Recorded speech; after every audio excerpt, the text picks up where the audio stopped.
nasa bi'ilmi wa halihi. Dia itu mengajak orang itu bisa dengan dua cara, yaitu bisa dengan ilmunya, artinya disampaikan ilmunya bagaimana, dia kasih ceramah, dia kasih tausiah, atau mungkin dia kirim tulisan.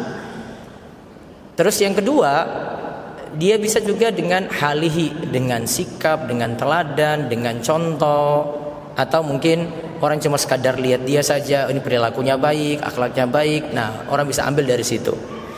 Nah, cara berdakwah kita bisa lihat dua keadaan ini, pakai dua cara ini. Ada yang bisa jadi dua-duanya, ilmu sekaligus teladan. Ada yang cuma ilmu saja. Tapi kalau ilmu tidak diiringi dengan yang kedua, kadang orang punya penilaian gini, ini cuma banyak ngomong aja, secara praktek jauh dia. Dia tadi sampaikan kalau makan dengan tangan kanan. Kemarin saya lihat dia itu makan pakai dua tangan, bakso dia makan tangan kanan pegang sendok ya, tangan kiri pegang garpunya, masuk tuh semuanya tuh di situ. Nah, dari sisi praktek dia tidak praktekkan itu, maka orang akan menilai ini orang cuma ngomong aja, dia cuma pintar ceramah saja, cuma pintar untuk sampaikan sesuatu, tapi dari sisi praktek enggak. Nah, orang akan janggal di sini.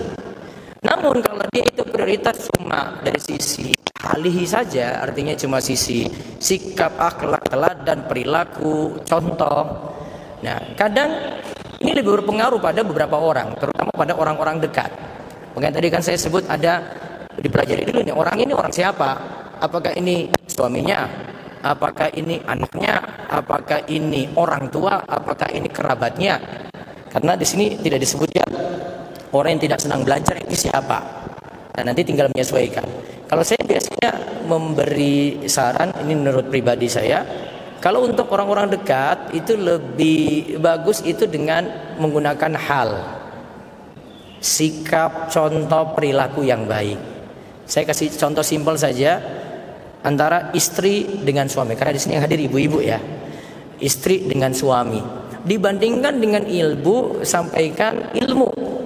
Ya, sampaikan ilmu, karena maaf, rata-rata suami itu tidak mau dengar cerewetnya ibu-ibu kasih tausiah. Apalagi saya biasanya kasih istilah sederhana saja, namun tidak selamanya ini keliru juga ya. Ya, kalau di rumah ya nggak perlu jadi ustazah lah, jadi istri saja. Biar nasihat itu bisa masuk tanpa banyak kasih omongan atau kasih ceramah. Itu mungkin simpelnya untuk yang keadaan kita kasih contoh dengan keadaan, dengan sikap dan seterusnya. Nah, nanti cara berdakwahnya tentu saja apa yang nanti disampaikan, nanti lihat keadaan dia lagi. Oh, ini masih muda, dia senangnya dengan apa sih, tipenya bagaimana? Oh, kayaknya tidak serius-serius seperti di kajian seperti nanti, caranya menyesuaikan dia lagi. Untuk anak-anak caranya menyesuaikan dia lagi. Tiba-tiba kayak untuk kajian anak ada Kak Erlan dan tim AMCA, itu sudah sebagai contoh dalam hal ini. Kemudian nanti yang kelas sepuh itu ada caranya lagi. Nah, itu penyampaiannya bagaimana? Tentu penyampaian sederhana kalau yang sudah lebih lanjut usia. Saya biasanya kasih contoh kalau yang lanjut usia atau yang sepuh itu biasanya dengan doa-doa. Karena ini lebih mudah bagi mereka daripada terlalu banyak teori, tidak ada praktek, tidak ada amalan. Nah, itu lebih cocok untuk yang kalangan sepuh. Jadi orang yang dilihat lagi ini siapa harus diperhatikan. Di samping nanti perhatikan waktu, kapan pasnya, kapan nasihat itu disampaikan dan seterusnya. Ustaz Nami ada tambahan? Ya, betul. Baik. Sudah panjang ya. Kalau saya diperpanjang. Enggak ada tambahan. Silakan. Ya itu untuk jenengan saya. Sudah kita bagi-bagi. Alhamdulillah. Baik. Jadi beliau menyampaikan Masya Allah tentang jawaban bagaimana cara mendakwai orang. Intinya kan gini ya. Orang lain tidak membaca Quran, tapi dia membaca perilaku. Maka kalau Anda dianggap sebagai orang yang rajin ngaji, yang rajin baca Quran, perilaku Anda yang dibaca. Dia tidak membaca Quran, tapi dia membaca perilaku orang yang baca Quran. Sehingga jadilah manusia yang bisa mewakili keindahan Islam di masyarakat. Tampakkan akhlak yang baik dan seterusnya. Pertanyaan berikutnya untuk Ustaz Abdul. Bagaimana cara menyikapi keluarga yang menuntut kita menjadi PNS, sedangkan saya ingin tetap berpakaian syar'i? Jazakallah khairan. Itu ada di buku jenengan yang PNS itu, Ustaz. Saya belum nulis itu. Silakan jawab. Berarti tunggu buku beliau terbit. Iya, nanti tunggu terbit dulu baru ini, kan sudah ada buku jenengan, monggo. Ustaz Amin memang kayak gitu, Bu. Biarin aja, Bu, dia jawab. Nah. Baik. Sebenarnya begini, wanita itu aktivitasnya di dalam atau di luar rumah? Baik, sepakat ya? Allah Subhanahu wa taala berfirman, "Waqarna fi buyutikunna wa la tabarrajna tabarrujal jahiliyatil ula." Menetaplah di rumah kalian dan jangan tabarruj. Karena wanita itu kegiatannya lebih banyak di dalam. Nah, mereka tidak dituntut pada asalnya untuk mencari nafkah atau mencari kerjaan. Yang dituntut untuk mencari nafkah atau kerjaan itu siapa? Suami laki-laki. Sehingga kalau solusi sederhananya, orang tua saya nuntut saya untuk jadi PNS, gimana solusinya? Mungkin solusinya dengan Anda menikah, orang tua tidak nuntut lagi, gitu ya. Sehingga solusinya adalah segera daftar di Biro Jodoh Rumaiso. Betul Ustaz ya? Nah, nanti kalau kemudian selesai nikah, suami meminta Anda kerja, istri berhak untuk nolak, karena istri tidak punya kewajiban untuk kerja. Tapi kalau sekiranya istri ingin berkarya, Pak, saya sudah lulus S1 atau S2, masa tidak ada hasil? Kalau memang ingin berkarya, silahkan Anda berkarya dengan ilmu yang Anda punya. Tapi kalau bisa upayakan berkarya di dalam rumah. Misalnya beliau alumni psikologi misalnya, bisa nggak membuka konsultasi psikologi online, atau nulis-nulis buku, atau mungkin bikin konten yang bermanfaat untuk edukasi dan pendidikan. Insya Allah kalau dari sisi penghasilan, jika memang sudah diakui masyarakat, yang bersangkutan akan punya pendapatan, punya penghasilan. Sehingga dengan demikian permasalahan tentang berpakaian, tentang interaksi dengan lawan jenis sudah bisa kita arahkan dari awal, karena wanita ini tidak harus keluar rumah. Wallahu a'lam. Monggo Ustaz, mungkin Ustaz ada tambahan banyak, silakan. Sudah cukup Ustaz, nanti Ibu bisa baca di buku beliau tentang PNS itu ya, Bu ya. Baik. Ini ada pertanyaan, bagaimana agar hati kita bisa istiqomah dalam kebaikan? Saya cukup ini aja bahas. Saya kemarin dengar dari Ustadz Khalid Basalam, jadi beliau punya 4 poin dalam hal ini. Jadi ini bukan poin saya. Ya, ini bagus sekali. Beliau ringkas saja jadi 4. Untuk istiqomah, kita bisa istiqomah dalam 4 poin. 4 poin ini semuanya penting. Yang pertama, istiqomah itu dengan ilmu. Artinya kita berada dalam majelis ilmu, terus berusaha rutin. Insya Allah itu akan lebih menjaga istiqomah. Terus yang kedua, berusaha amalkan ilmu. Amalkan ilmu tadi sempat saya sebut sekilas. Ya minimal kalau bisa 1/40 ya. Tapi kalau disarankan ya setiap ilmu yang dipelajari ya berusaha untuk diamalkan. Apalagi itu yang sifat amalannya itu wajib. Yang di situ adalah dosa atau maksiat kalau kita itu langgar.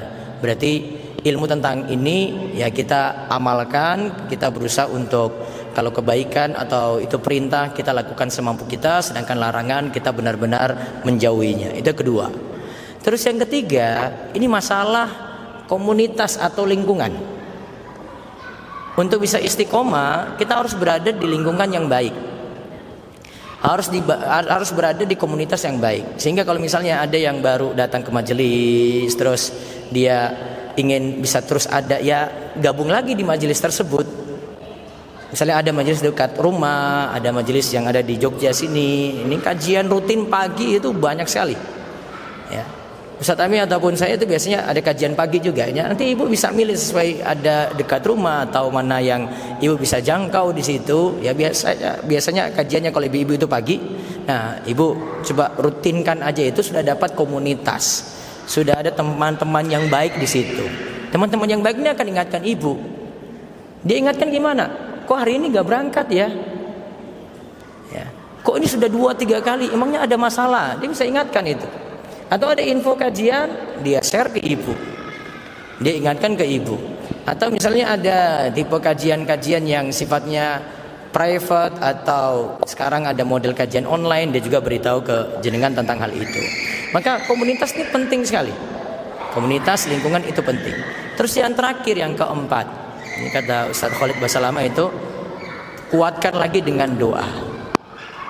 Ya, kuatkan lagi dengan doa. Doanya apa di sini? Ibu-ibu bisa baca beberapa doa tentang ini. Ada doa, ya musarrifal qulub, sarrif qulubana ala ta'atik. Ya muqallibal qulub, sabit qalbi ala dinik. Rabbana la tuzigh qulubana ba'da idh hadaitana wa hab lana min ladunka rahmah innaka antal wahhab. Nanti renungkan maknanya, dalami itu, dan berusaha juga amalkan doa tadi. Karena intinya dari doa ini, hati kita itu berbolak-balik, ibu-ibu.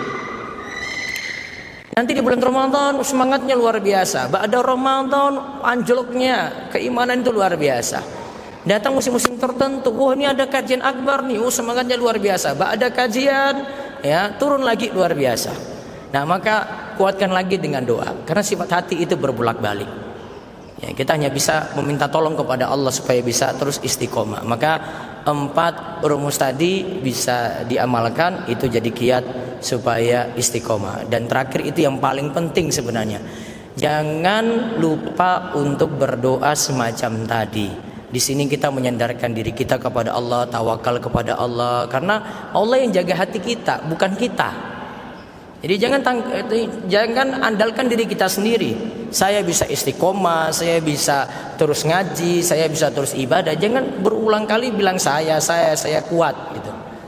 Tapi berusaha untuk mohon pada Allah, ya Allah, bukan karena saya ini saya bisa kuat untuk terus istiqomah, bukan karena saya ini saya bisa terus ngaji, bukan karena saya ini saya bisa terus ibadah, bukan. Tapi kita banyak minta tolong pada Allah, amalkan doa itu baik-baik dan renungkan itu. Wallahu a'lam. Ya, Ustaz. Ada tambahan, Ustaz? Jazakumullah khairan, Ustaz. Saya sudah menasihati. Coba saya bacakan pertanyaan berikutnya. Kami pemimpin perusahaan, saat kami mereview karyawan-karyawan, ada pembahasan kekurangan-kekurangan dan juga kebaikan mereka saat membahas tentang keburukan mereka dan juga keburukan mereka, ya. Titik. Saat membahas tentang keburukan mereka, apakah termasuk ghibah? Betul, Ustaz. Masya Allah. Jadi saya kalau belum dapat izin dari beliau, saya belum berani bicara, ya. Mohon izin saja. Ada yang punya kitab Riyadhus Shalihin? Ada, ya. Kajian Farhana itu kan rutin Riyadhus Shalihin, ya. Di bagian akhir dari kitab Riyadhus Shalihin itu ada bab tentang al-manhiyat, bab tentang hal-hal yang dilarang. Bab tentang hal-hal yang dilarang dalam agama. Jadi isinya kumpulan-kumpulan dosa. Bagian awal yang dibahas oleh Imam An-Nawawi dalam bab itu adalah tentang ghibah. Lalu beliau sebutkan ada 6 bentuk ghibah yang mubah. Ada 6 bentuk ghibah yang mubah. Ya? Tulis, ya. 6 bentuk ghibah yang mubah. Sudah? Cari di kitab Riyadhus Shalihin. Boleh nggak kayak gitu? Boleh? Boleh, baik. Jadi sekaligus nanti memotivasi Anda. Saya sering ngasih tugas-tugas seperti ini di majelis taklim yang lain. Maka kali ini saya kasih tugas 6 bentuk ghibah yang mubah yang disebutkan oleh An-Nawawi dalam Riyadhus Shalihin. Tugas Anda mencarinya. Nanti siapa yang berhasil silakan dilaporkan ke panitia, barangkali ada hadiah haji furoda. Ada, panitia sudah menyiapkan itu. Barangkali, ya, nanti Anda bisa minta ke panitia. Baik. Nah, salah satunya seperti yang disampaikan tadi. Ketika ada evaluasi terhadap plus minus, kelebihan dan kekurangan bawahan dalam rangka perbaikan, seperti perbaikan dan kelebihan dan kekurangan anak, lalu dibahas oleh orang tua. Kelebihan dan kekurangan murid lalu dibahas oleh para guru. Termasuk juga kelebihan dan kekurangan karyawan lalu dibahas oleh jajaran direksi dan seterusnya. Ini semuanya tidak termasuk kategori ghibah yang dilarang, sehingga ini bukan termasuk ghibah yang haram, maka hukumnya diperbolehkan. Wallahu a'lam. Fadhol, saya kasih kamu. Ya, matur nuwun Ustaz. Insyaallah. Sudah ada PR ya Ibu-ibu ya, nanti dikerjakan. Nanti silakan hubungi panitia kalau ada hadiah. Ada pertanyaan lagi sini, bagaimana cara yang bijak untuk mengajak teman hadir di kajian dan mengajak teman untuk menutup aurat sesuai dengan tuntunan agama agar teman tidak tersinggung. Tadi dua tips tadi sudah sangat bagus sekali saya sampaikan dari Imam Ibnu Qayyim, yaitu dengan ilmu, dengan sikap, dengan teladan. Di antara bentuk dengan sikap, teladan, contoh tadi, bihali sebenarnya sifatnya umum ya. Baiknya ada lagi bentuknya itu dengan memberi, Bu. Ini kan tadi menutup aurat. Nah, kenapa saya katakan di sini dengan memberi? Mohon maaf, Bu. Ada orang yang pengen pakai jilbab tapi nggak punya jilbab. Dia nggak mampu beli. Ada yang nggak mampu beli, Bu. Ibu-ibu perlu tahu bahwa saya beberapa waktu yang lalu saya kadang minta untuk kumpulkan pakaian layak pakai berupa jilbab, berupa gamis ya. Kenapa kok saya kasih ke warga hal-hal tadi gitu? Gini Bu, hitungannya ya. Beras sekarang harga berapa Bu? Per kilo berapa? 15. Oke, jilbab berapa? Tergantung brand. Oke. 10.000 dapat? Insya Allah ada Bu, ada aja kalau mau cari 10.000 ada. Ini kan nggak cocok untuk ibu-ibu kan? Nah, sama mungkin cari yang versi murah juga untuk jilbab. Kalau untuk warga kampung berat Bu. Sehingga apa? Ketika saya masuk waktu itu di Gunung Kidul, saya sampaikan hal-hal ini kepada mereka. Terus saya mikir lagi, iya, warga pasti lebih milih, saya lebih milih beli beras daripada milih beli jilbab, apalagi gamis Bu. Makanya ketika itu saya ambil inisiatif, sudah deh, ini sebagian warga kadang ada yang juga kirim pesan ke saya, Ustadz gimana kami pakai jilbab, kami pakai gamis, kami nggak punya. Jadi ada orang yang nggak punya Bu, bukan nggak mampu beli, memang nggak bisa beli. Kalau ibu tahu kayak gini, ibu kasih hadiah. Ya, ibu kasih hadiah. Mbak, ini ada bagus nih, ya mudah-mudahan cocok. Itu aja sudah, nggak suruh make. Biar nanti dia ini sendiri. Oh ya dia coba, kayaknya pas ya. Terus kalau jenengan sudah lihat itu, sudah dikasih terus lihat pas dia pakai, oh cantik ya ini. Iya kamu cantik kalau pakai jilbab. Kasih apresiasi. Sehingga ketika kasih apresiasi, mulai itu dia tertarik. Karena ada sesuatu yang diberi. Sebenarnya untuk yang mampu beli jilbab juga, yang mampu beli gamis, kadang juga ibu kalau dari ibu sendiri ya, kalau ibu punya kelebihan rezeki atau mungkin ada pakaian yang ibu memang dengan dia itu standarnya sama, ya kalau ini ini kayaknya dia cocok nih dengan harga sekian, ibu bisa beli juga kasih untuk dia. Itu namanya dakwah dengan hal juga sama Bu. Jadi nggak terlalu banyak bicara juga. Kadang kasih.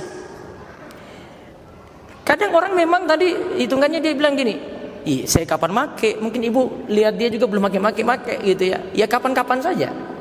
Karena memang ada orang yang dikasih dia juga nggak make. Saya pernah hadapi seorang preman lah di kampung saya. Tapi waktu itu dia memang dari dulu nggak pernah ke masjid, ya nggak pernah ke masjid sekali-kali saja. Saya waktu itu cuma diskusi dengan dia, duduk bicara baik-baik, terus saya bilang, mau koko nggak, mau sarung nggak? Ya mau aja Ustaz, kalau Ustaz kasih saya mau gitu. Oke, saya kasih ya. Oke, saya kirim, saya kasih ke dia. Tapi beberapa waktu belum juga ke masjid. Saya cuma tanya aja, kok sarungnya nggak dipakai, kokonya kok tidak dipakai? Ya belum mau gitu. Tapi dari situ nanti dia akan sadar sendiri tuh, oh iya ya Ustadz sudah kasih kemarin ya, masa saya nggak mau pakai juga. Suatu saat saya tahu dia itu pergi ke masjid, Ramadan dia itu datang, kemudian setelah itu dia mulai rutin lagi. Bahkan kalau jenengan mungkin suatu saat datang ke Gunung Kidul ada kajian malam Kemis atau kajian akbar itu, di antara yang jaga itu preman-preman kayak tadi. Ya mereka itu awalnya cuma dikasih seperti itu saja. Jadi ini contoh saja Bu, saya kasih contoh sederhana gimana bisa ngajak orang yang belum nutup aurat. Dan nasihat saya yang terakhir Bu, jangan sampai kita juga menjauh dari dia. Sebenarnya kita harus sadar dulu kita sebenarnya seperti itu. Ada di antara ibu-ibu yang mungkin pakaiannya lebih parah daripada dia gitu loh. Ya. Dan juga pakaian itu mungkin masih ada di lemari ibu. Mungkin lebih parah daripada dia. Siapa tahu dengan ibu ngajak sekarang, pelan-pelan dia berubah. Boleh jadi dia lebih menutup aurat daripada ibu. Ibu nggak pakai cadar nih misalnya, dia mungkin ketika hijrah langsung dia berubah seperti itu, lebih dahsyat. Ya, jadi saya kasih contoh prakteknya saja. Mungkin yang hadapi teman seperti ini, ya, tolong bisa berilah. Ini termasuk dakwah dengan hal. Semoga Allah beri taufik pada dia dan ibu sambil berdoa lagi semoga dia mendapatkan hidayah. Untuk ngajak dia kajian juga. Kadang dari memberi dulu, kasih dulu ya. Semoga juga dari situ membuat dia jadi ikut kajian juga. Wallahu a'lam. Monggo Ustaz Ami. Masya Allah, jazakumullah khairan. Jadi Ustaz Abdul ini banyak memberikan pengaruh di daerahnya dan yang hebat dari beliau bagi saya, ya Allah, beliau ini dipanggang bertahun-tahun tapi tetap hidup ya.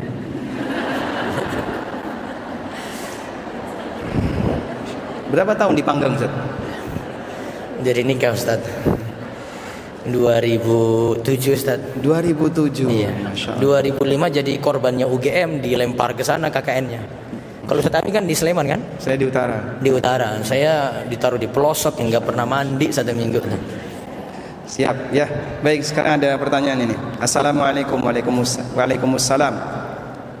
Istri memiliki dana yang cukup untuk bayar DP Haji Plus sendiri. Apakah sebaiknya istri menggunakan uang tersebut untuk daftar haji reguler dengan suami? Baik. Berkaitan dengan keberangkatan haji atau umroh tanpa mahram. Pada prinsipnya wanita ketika safar harus ditemani dengan mahram. Apalagi mohon maaf untuk safar yang demikian jauh dan banyak kegiatan. Kalau umroh mungkin kegiatannya hanya di seputaran Masjidil Haram saja, tawaf, sa'i, tahallul selesai balik hotel. Kalau haji, Anda akan mengunjungi beberapa situs haji dalam beberapa waktu. Mina dulu di tanggal 8 Dzulhijjah, kemudian nanti ke Arafah, pindah ke Muzdalifah, pindah lagi ke Mina lagi, bertahan di situ selama 3 hari, lalu baru datang ke Mekah, ya. Sehingga ada banyak sekali kegiatan yang dilakukan, berpindah-pindah dari satu tempat ke tempat yang lain. Makanya sebisa mungkin yang kondisi lemah atau yang sebagai seorang wanita, kalau bisa tidak sendirian, dalam arti tidak ada teman baik dari mahram atau dari pasangan. Oleh karena itu kami sarankan, jika memang ini cukup untuk bayar haji reguler, sebaiknya Anda gunakan untuk reguler agar bisa berdua. Baik. Mudah-mudahan nanti kalau sekiranya Allah kasih kelonggaran rizki, lalu bisa upgrade untuk bisa daftar haji khusus, haji plus dengan nilai yang lebih mahal, kurang lebih kan $4.500 ya, untuk DP-nya. Mudah-mudahan nanti Anda bisa daftar berdua dengan haji khusus. Wallahu a'lam. Ada tambahan Ustaz? Ya seperti Ustaz Ami tadi, saya tetap lebih sarankan untuk dengan suaminya juga, walaupun tadi nunggu sampai berapa waktu nunggu haji reguler Bu? Sudah 30 atau 40? 30. Ya mending daftar itu saja. Siapa tahu nanti ada kelonggaran kuota dari pemerintah, lebih dipercepat lagi. Disarankan seperti itu. Wallahu a'lam. Bu Ani, masih Bu Ani? Masih? Harusnya sudah. Baik, cukup kalau gitu Bang nih. Ternun, alhamdulillah. Alhamdulillah. Ya. Ya, selamat. Gimana Zat? Kasih nasihat terakhir Zat. Nah, tadi 1 jam itu apa? Penutup maksudnya. Penutup. Kesimpulan. Baik.